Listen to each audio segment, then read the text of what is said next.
Hi, everybody. Before you fire up the barbecue for the long weekend, I want to talk a little bit about the reason we get to celebrate Labor Day. And that's the labor movement that helped build this country and our middle class. For generations, every time the economy's changed, hardworking Americans marched and organized and joined unions to demand not simply a bigger paycheck for themselves, but better conditions and more security for the folks working next to them too. Their efforts are why we can enjoy things like the 40-hour work week, overtime pay, and a minimum wage. Their efforts are why we can depend on health insurance, Social Security, Medicare, and retirement plans. All of that progress is stamped with the union label. All of that progress was fueled with a simple belief that our economy works better when it works for everybody. That's the spirit that made the progress of these past 7.5 years possible.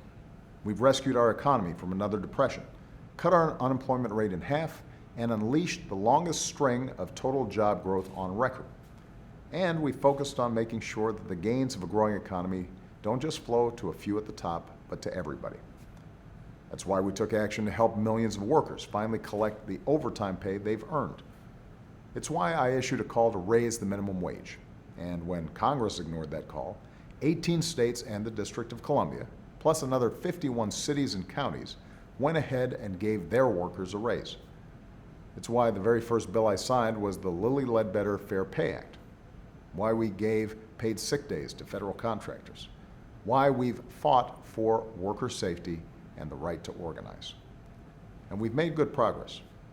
For a few years after the recession, the top 1% did capture almost all income gains, but that share has been cut by almost half.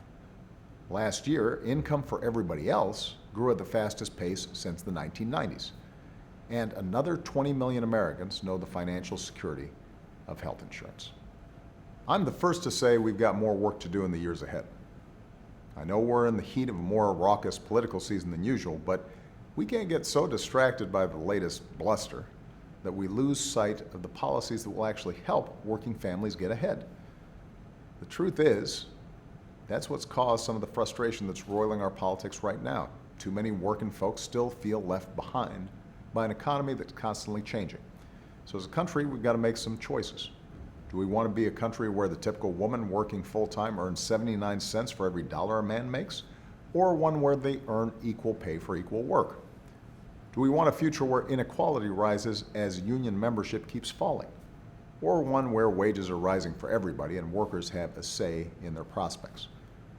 Are we a people who just talk about family values while remaining the only developed nation that doesn't offer its workers paid maternity leave?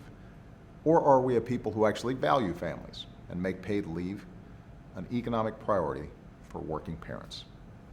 These are the kinds of choices in front of us. And if we're going to restore the sense that hard work is rewarded with a fair shot to get ahead, we're going to have to follow the lead of all those who came before us. That means standing up not just for ourselves, but for the father clocking into the plant, the sales clerk working long and unpredictable hours, or the mother riding the bus to work across town, even on Labor Day. Folks who work as hard as we do. And it means exercising our rights to speak up in the workplace, to join a union, and above all, to vote. That's the legacy we celebrate on Labor Day, and I'm confident that's the legacy that we'll build upon in the years ahead.